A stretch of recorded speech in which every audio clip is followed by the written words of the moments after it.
Hello, and welcome back to another episode of the Link Fitness Show. Today, we're going to be chatting about how to stop losing and regaining the same 5 to 10 pounds over and over and over again. Okay, because nobody wants that, right? You put all this time and effort into dieting and losing the weight.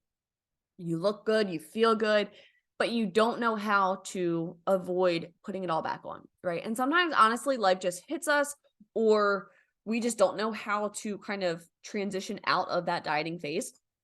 So what will happen is we kind of just wing it, and then we find ourselves gaining the weight back again. And nobody wants that. You put all that time and energy in, you want to be able to maintain your results. So what we're going to talk about today is going to allow for you to do that, basically. Okay. So we're going to be talking about reverse dieting. We're going to go over what it is, the benefits of it, who it's for, the process, and then I'm even going to share some real-time examples of different clients, myself, my own personal journey, and some things that you can do in order to implement a reverse diet. Okay, so what exactly is a reverse diet? It's exactly what it sounds like. You are going to reverse the dieting phase. You're basically just building back up. So a reverse diet is when you slowly and strategically increase your caloric intake to a more sustainable level. Okay. So notice I said strategically. You don't want to just like slam your body with all of these calories and then be like, great, maintain it. Like, no, your body's like, what the fuck is happening? Right. So we want to make sure we're being very, very strategic, and there's nothing wrong with taking things slow. Okay. It's actually really encouraged to take things slow and give your body time to adjust and listen to what your body is feeling and doing in each different phase. Okay. So the benefits of a reverse diet, there are numerous. So we're going to dive right into some of the benefits. Number one, it allows for a very smooth transition. So if you go through a dieting phase and then you either want to maintain it or eventually want to go into a growth phase, this is a really great opportunity for you to capitalize on the reverse dieting process, because what's going to happen is you're going to reverse your calories back up to your maintenance level. And then sometimes you can even go a little bit higher if you are looking to go into that growth phase. Okay. So that is a huge, huge benefit, and one of my favorite ways to capitalize on a reverse diet. Because again, you lose all that weight, you want to get down, you're feeling really great. Well, now we want to maintain it. We don't want this to be like okay, we did this, now we're going to fall off for a little bit, but then we're going to cut again, and then we're going to fall off, but then we're going to cut. No, like we want to get to a point where it's like, hey, I'm in a deficit, I'm in a dieting phase, I have some fat loss. Great. That's amazing. Now let's go into a maintenance phase. Maybe we decide later down the road that we really want to build some muscle. Great. We're already set up. We're already primed for it. We can capitalize on those things. And then if you decide to cut again in the future, fantastic. But by going through the reverse dieting process, you're giving your body the opportunity to be 3 steps ahead. Okay. You're priming it for where it needs to be in the future. So that's a huge, huge benefit. And of course, your body's always going to be super, super grateful when you have more food. When you have more fuel, your body can thrive. It can do its job at an optimal level instead of just like barely skating by. Okay. So that brings me to the next major freaking benefit is over time, your basal metabolic rate which is what you're burning at rest, that will decrease over time. Okay. So if you are in a deficit for an extended period of time, your BMR is going to decline. Okay. That's just how our body adapts. That's how our body adjusts to the lower levels of caloric intake. Okay. Now reverse dieting is going to allow your body to slowly adapt to the increase. And again, it's a gradual, slow, and strategic increase. But it gives your body that opportunity to slowly adapt, slowly increase calories without overloading a depressed BMR, right? So over time, like I said, your BMR is going to decline. If it's down here and you smack it with all these calories, your body's going to be like, whoa, like what is happening, right? Where if we take the time to strategically and gradually increase our calories, we're allowing our body to adapt as we go and continue to just adjust and perform at its optimal level, right? So some other benefits on top of those 2 major ones are increased energy for non-exercise related activity. Okay. So something like cleaning or going for a walk with your dog or playing with your kids. that's non-exercise activity thermogenesis. So that's things like, just daily movement throughout your day. And maybe you look at your workout or your playtime with your kids or walking your dog as a workout. That's great. I'm talking about things on top of that as well, though. So if you are a gym goer, you hit the gym 3 to 5 days a week, anything that you do outside of that structured activity is going to count towards your needs. So basically, when you go through a reverse diet, you are going to find that you have more energy to do those other smaller things, those other like non or unplanned things like playing with your kids or taking the dog for a walk or just cleaning your house, right? It improves your hormones. Okay. So the more our body has, the better it's going to feel. Again, it's going to perform optimal. A gradual and strategic increase is going to reduce any like sudden fat gain. So again, going back to that depressed BMR, if you were to drop your calories way down and your metabolism slows down and kind of tries to match the caloric intake, if you just like slam your body with all of these calories, you more than likely are going to see a sudden fat gain. Now, this does not happen for everybody, but why put yourself at risk of that when you can just simply avoid it by being super strategic about your caloric intake? Next, more fuel means more muscle mass, right? The more we feed our body, the more well fed that we are, the better we're able to perform in the gym, which allows us to build more muscle. On top of that, you can go in the gym and push, but if you're not like giving your body what it needs, it's going to have a really, really hard time building muscle. So more fuel, increased muscle allows us to have that lean and toned appearance. Okay. And then finally, reduces the urge to overeat. So when you are making sure that you're taking well care of yourself, you're really prioritizing the foods that you need and the fuel that you need, your body's going to be like, thank you. We love this. Cravings are going to significantly decrease. Okay. And we're going to dive into that a little bit right now with the hormone side of things. So I am no hormone expert. I'm not claiming to be a hormone expert, but this is a really interesting topic to kind of dive into. I'm not going to take it super deep and super sciencey. I'm going to kind of just give you the base level kind of knowledge around it and kind of explanation. If you choose to have a deeper conversation with it, talk to a hormone expert. Okay. So extended periods of time in a diet can definitely bring on a number of hormonal changes. You may find, like, if you look at the bodybuilding world, for example, a lot of women who are competitors, they lose their period over time if they are not super strategic about their different phases of like when they're doing their shows and what their dieting phase looks like. And sometimes it comes back to like the education level of the coach, truly, of like who that person is, like if the competitor is working with someone and they're kind of pushing them through different phases. I can speak from personal experience when I say that my calories dropped very, very low in my final few weeks of my training for my bodybuilding competition. And that is one of the big things that deterred me from competing again, because I just knew it wasn't sustainable for my body. It was not healthy for my body to be at that low level of caloric intake.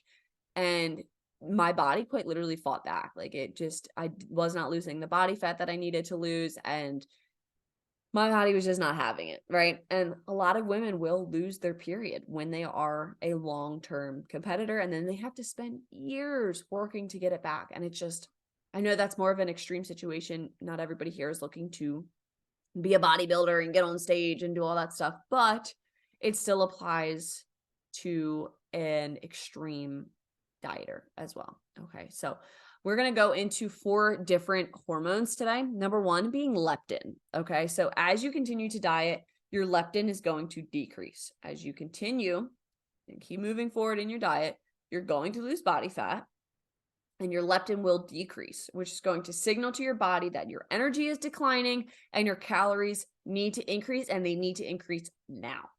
Okay. Between these signals and the lack of feeling like satisfied with your meals, your cravings are going to increase. This is exactly what my body went through when I was in those final phases of my bodybuilding competition prep. It was not the best approach for me to take. And again, I didn't know any better at the time. But my coach recommended a like 12-week prep and then threw me up on stage. Did not go well for me, right? My body literally fought back against me and was not losing the fat no matter how much cardio I did, no matter how low my calories got, it did not matter. My body was just not having it. And my leptin was literally signaling to my body, like, we need energy, we need it now, like, we need food. And I had these like insane cravings. I was so freaking hungry all of the time. Okay. Next, testosterone. Yes, we all have some level of testosterone. And as that decreases, so will your metabolism.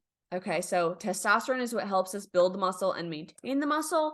So if we don't have as much muscle after dieting for an extended period of time, our metabolism is going to slow down. Naturally, that's just how the body works. Okay, so the more muscle we have, the more our body is going to burn at rest. Okay, so we really want to capitalize on the muscle growth. And that's what I was talking about earlier when I said having the different phases where of like, hey, we want to put on some muscle mass, or hey, we want to be in a maintenance phase, and priming our body for those moments. So if you were to just come out of a diet, you've been in an extended diet, well, now your testosterone is lower and your metabolism has slowed down. So if you try to jump right into a growth phase, you're more than likely going to put on a good bit of excess fat because you haven't primed your body to get to that point. Okay. And even if you take a little bit of time off, maybe you do put on some body fat, maybe you've regained that 5 of the 10 pounds that you lost, your body is not primed to go back into another deficit. Okay. So your testosterone is going to be a little wonky, if we will. Okay. Next, you have your thyroid hormones. So when you're dieting, your body has to generate heat in order to burn the calories, right? And this is where your thyroid hormones come in. This is going to decline. Okay. So as this declines, the total energy that your body is burning is going to be less. So you're burning fewer calories. Okay. The body's ability to burn calories is going to decline. So any excess calories from any cheat meals or sudden increases, like I said, like if you just like whack your body with all this intake, you're more than likely going to result in body fat rather than any muscle gain or even just a maintenance point. Okay. And then finally, you have ghrelin, which is your hunger hormone. So dieting, and actually lack of sleep too, but dieting increases your ghrelin levels, which means you're going to feel hungry more often. Okay. And as your food levels continue to decrease, that's going to make it extremely difficult to stick to the plan, right? So as your ghrelin continues to increase, you're going to feel more hungry. You're not going to feel satisfied with your meals, with your snacks, none of that. And you're going to want to overeat. You're going to want to have a little bit more. And maybe that sometimes for some can even create like a very ugly like binge cycle where you're like trying to cut everything out and you're trying to cut super, super low, but then you end up binging. It's because your hormones are literally out of whack. Okay. So again, I am no hormone expert. I just want to share some things that happen behind the scenes, like internally with the body when you are in a deficit for an extended period of time. Okay. So I want to go over 3 people a reverse diet is for. Now, with that being said, you don't have to fall into one of these 3 categories in order to benefit from a reverse diet or a caloric intake increase. Okay. But these are the 3 that we're going to go over today. Number 1 being a dieter. Anyone who has spent any extended period of time in a diet or continues to cycle on and off diets without having any structure or plan during their time off. So whether you are cycling off intentionally or unintentionally and you kind of just like fell off, there needs to be a plan. There needs to be an intention during that down period. Okay. So we'll use myself as an example right now. I am about 6 months postpartum and I have been gradually increasing my calories. I am up over 1,000 calories than I was in December of this past year. So December 2022 was around the time that I was cleared for activity. So I started with my coach in early January. And I was tracking my food and all that kind of stuff. And I was blown away by how little I was eating just because I wasn't aware. And I had to go into a reverse diet, which we're going to talk about the chronic undereater next, but that's kind of where I was falling. And I have since increased my calories about 1,000 calories. Very, very strategically, very, very slow. And I've actually lost body fat during that process. Now, again, my situation was a little bit different because I was postpartum, or I am postpartum, but I lost body fat because I was able to build more muscle while increasing my caloric intake. But my plan, like, yes, I went into it and I was like, I want to lose weight. Like, I need to lose weight, but I'm not ready for that point yet. I'm not primed for that. So my time off of a diet is intentional. Okay. Diets, by the way, should not last more than like 16 weeks, absolute max, without a diet break. Okay. So I typically like to stick between 8 and 12 weeks for my clients. And I would rather run you through multiple dieting phases than one super extreme one where you feel so overwhelmed and so burnt out by the end of it that there's no shot of you maintaining these results. Okay. So I've actually had clients where they do like an 8-week cut and then we take some time off, even if it's just like 3 months, and then we dive back into it from there. And those are the clients that maintain the weight loss. Okay. The people who are like, push, push, push, push, push. I want to lose the weight. Okay. I lost it. Okay. Bye. Like, there's no intention when you have that time off. And we didn't have the opportunity to rebuild and restore the metabolism. So that's where we have the regain, losing, that kind of stuff. So a reverse diet, like I said, if you can do that up to a maintenance or growth calorie level, you're going to allow your body better opportunity to prep for any future diet cycles. Okay. Next, number 2, the chronic undereater. I wouldn't consider myself a chronic undereater, like I said just previously. But I was not aware of what my calories were because I was kind of just like trying to skate by and survive in early stage of motherhood, which I'm still early stage, but I'm talking like the newborn phase. I was trying to survive the newborn phase of motherhood. So I had no idea what my caloric intake was until I started tracking my food, right? So even if you are tracking your food, but you're consistently falling short of your goal numbers, you may be holding on to more body fat despite eating less. And this is exactly what I was going through. Yes, postpartum again, totally different situation than the average chronic undereater, but it's still a good example here. Okay. I was holding on to more body fat when I was eating less. Now that I'm eating over 1,000 calories more, I'm holding on to way less body fat. Okay. So if you're consuming enough calories, you would be able to better support your training. You'd be better able to like maintain your muscle mass and just support your lifestyle when you have more food. Okay. This is going to improve your fat to muscle ratio and it's going to result in a higher metabolic rate. Okay. So again, burning more calories at rest. See where we're going here? So we definitely want to make sure that we are well fed. The chronic undereater is going to struggle with body fat and they're going to, instead of thinking, oh, let me go through a reverse diet, typically that person wants to cut even more and say, well, I'm not losing weight on 1,300 calories, so maybe I should try 12. Maybe I should try 1,100. Well, guess what, sweetheart? You're now eating the caloric needs of a toddler. And that is not going to be enough. Your body is going to be like, oh shit, let me, hold on to this body fat because I don't know what my next meal is going to look like because it is so small. Our body is very, very intelligent. Okay. So respect it and make sure it's well fed. That's my little tidbit there. And then person number 3, who it's for, those who are feeling stuck. Okay. So you've hit a plateau.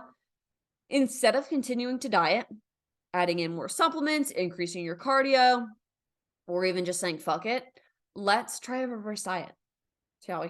I feel like it would be a really good opportunity for you. If you're feeling stuck, put yourself through a reverse diet, hire a coach and say, hey, I want to reverse. I need to start with a reverse. If you're at a point where you cannot drop your calories any lower, it is time for a reverse diet. Okay. Wrecking your hormones is literally never worth it. You can diet again in the future. Like, you don't have to be a one and done diet where like that's that. I have dieted numerous times in my journey. I am going to diet again at some point in my journey. That's how it goes. There's phases to it. There's cycles to it. And just because I'm in a dieting phase doesn't mean I'm still looking to get down to, I don't know, 150 pounds. Like if I want to get to 150 pounds and I'm 160 pounds right now, I may go through a dieting phase and I get to 150 and I'm like, cool, I feel great where I'm at. Let me maintain this. So I'm going to reverse diet while I can stick around that 150 weight range. And then as I continue to grow and evolve and get better, I may say, hey, I want to go through a growth phase. I want to put on some muscle mass. That way when I cut again in the future, I have more muscle shining through. And like that's the beautiful thing of going into a growth phase or even a maintenance phase, because again, you can build some muscle in a maintenance phase. If you take the time to go through those phases and do so intentionally with all of your effort, when you do go into that next dieting phase, you're going to be so much more lean. It's going to be so much more enjoyable. It's going to be easier because you've done the necessary groundwork for your body to be able to support that deficit. Okay. So, what does the process look like, right? We've talked about who it's for. We've talked about the benefits. So now let's dive into 3 keys to a successful reverse diet. Number 1, the calories. The key is to be, again, very strategic, but we want to gradually increase our calories. I recommend sticking to like 50 to 100 calories at a time. And you can either do it daily or weekly. I recommend weekly. And this is mainly going to come in the form of carbs and fat. Protein will increase slightly as well as you go, but you're going to get to a point where you're no longer increasing your protein intake. So for me, my coach put me, I think I started on 140 or 145, and currently today, weeks and weeks later, I am still at 145 grams of protein every single day, but my carbs have increased drastically. My fat has increased slightly. But yeah, so most of it is going to come through carbs and fat, giving you the energy sources that you need in order to capitalize on the training, the different areas of life, and just so your body can feel really, really grateful, because nobody wants to be deprived of their carbs and their fats, right? Then you go into step 2, which is to monitor your progress. Checking in with yourself or with a coach is absolutely crucial. I can't say that enough. It is so, so important to be checking in and monitoring your progress, making sure that you're weighing yourself, you're taking your progress pictures, you're monitoring your performance in the gym, you're tracking your biofeedback. It's all super, super crucial. Okay. And missing out on these things, you're literally just winging it. If you're not actually monitoring the progress, you're not tracking the data, you're winging it. Right? You can go in with this great intention of like, oh, I want to restore my metabolism. Woohoo! But if you don't actually monitor the progress, how do you know whether or not you're on the right track? How do you know if your body is responding really, really well? I have some clients who they go through a reverse diet and I up them 50 calories and their body is like, whoop. Other people, I can be like, hey, here's 200 calories, have fun with it. And they're like, damn, this is awesome. Most of the time I like to stick around 100 to 150 at a time. But I have had clients where I only bump them up 50 calories. Okay. It really depends on the person and making sure that they're monitoring their progress. Okay. You need to monitor your progress at all times. And then number 3, adjust as needed. You cannot adjust if you don't monitor your progress, if you don't know where you're at. Okay. We're all different. There is no cut and dry approach to when to stop a reverse diet or anything like that. It can take anywhere from a few weeks to a few months before you're at your maintenance calories. It really honestly depends on how low your starting caloric intake was, like what your deficit looked like. Like me, for example, I was under eating. I was doing so unintentionally, but it took me some time to bump my calories up 1,000. Like I said, I started in January. It is May and my calories are now 1,000. Like, yes, I've been holding here for probably about, we'll say about a month. But even then it took me 3 to 4 months to even get to the point of being able to hold at these numbers. Okay. So understanding that, hey, your body may respond really, really well, especially if it was like a minor deficit where it's like, hey, you dropped down to like 1,800, whether you did so intentionally or not. And that was your average caloric intake for the past like month. And your maintenance calories are 2,000, again, easy math, but there is no cut and dry approach of how long your deficit or your reverse diet is going to look. For someone who's at 18 and they're trying to get to 2,000, and they're only upping 50 a week, it's going to look a lot different than the person who can bump 100 to 150 a week. The person who's jumping 100 or 150 a week is going to get there much faster than the person only bumping 50. But we are not rushing the process, right? Tracking your progress is going to give you a really good idea of when it's time to stop, when you need to make any adjustments. So again, number 2 is the key here, making sure that whatever you're doing, you're monitoring it, you're tracking it, you're being intentional with it. So if you are someone who is the chronic undereater, you've been dieting for a long time, or if you're just stuck at a plateau and you want to be able to work through it, a reverse diet may be a really, really good option for you. And like I said, reverse diets are also a great opportunity to learn more about yourself, your eating habits, the eating styles that support your body, and how your body really, really thrives. There have been times in my life where I thought I was thriving and at my absolute best on 1,800 calories. Then there are other times where I bump it up to like 23, 24, and I'm like, whoa, this is awesome. But like right now for me, where I'm at currently, 2,100 is a really, really good spot. I feel satisfied. I don't often feel super hungry.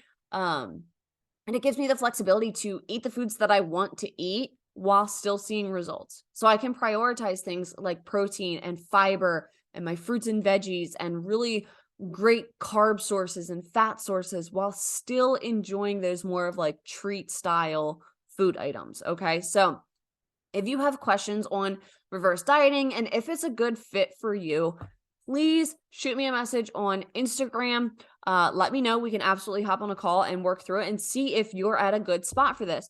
I just had a conversation with a woman the other day who she feels like she's kind of stuck. She's been trying to be intentional, but she's not seeing the results that she wants to see. So we are going to take some time to prime her body and work through what that looks like for her. Okay. So if you have any questions, let me know and I'll catch you in the next episode.